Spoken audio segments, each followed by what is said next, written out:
এই তীব্র গরমে বাঙালির কমফোর্ট ফুড ভাতের সাথে টক ডাল। তাই আজকে শেয়ার করছি মটর ডাল দিয়ে আমরা টক ডাল। সবার প্রথমে 150 গ্রাম মতন মটর ডাল প্রেসার কুকারে দিয়ে নিচ্ছি। এগুলোকে সেদ্ধ করে নেব। তার সাথে দিয়ে দিয়েছি 3টে কাঁচা লঙ্কা আর পরিমাণ মতন জল। মিডিয়াম ফ্লেমে এটাকে মোটামুটি 2টো সিটি দিলে সেদ্ধ হয়ে যাবে। আমাদের মটর ডাল সেদ্ধ হয়ে গেছে। নিয়ে নিয়েছি কিছু আমড়া, এগুলোকে ভালো করে ধুয়ে নিয়েছি। এবার 2 টুকরো করে কেটে নিচ্ছি।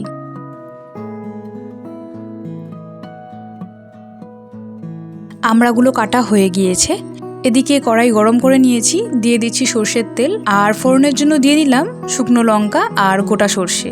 এবার কেটে রাখা আমড়াগুলোকে দিয়ে দিয়েছি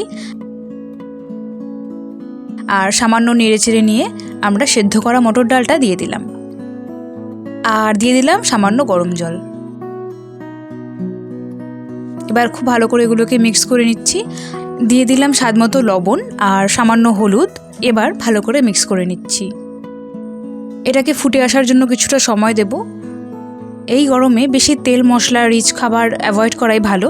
সেই জন্য এই ধরনের লাইট খাবার খাওয়া শরীর আর পেটের জন্য বেশ ভালো।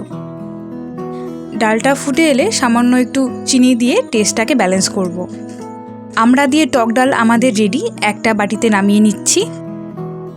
গরমের দুপুরের খুব ভালো একটা রেসিপি শেয়ার করলাম। বাড়িতে ট্রাই করে জানিও কেমন লাগলো আজকের এই রেসিপি। ভালো লাগলে আমাদের ভিডিওটিকে লাইক আর কমেন্ট করে জানাবে। তার সাথে আমাদের চ্যানেলটিকে সাবস্ক্রাইব করে পাশে থাকবে।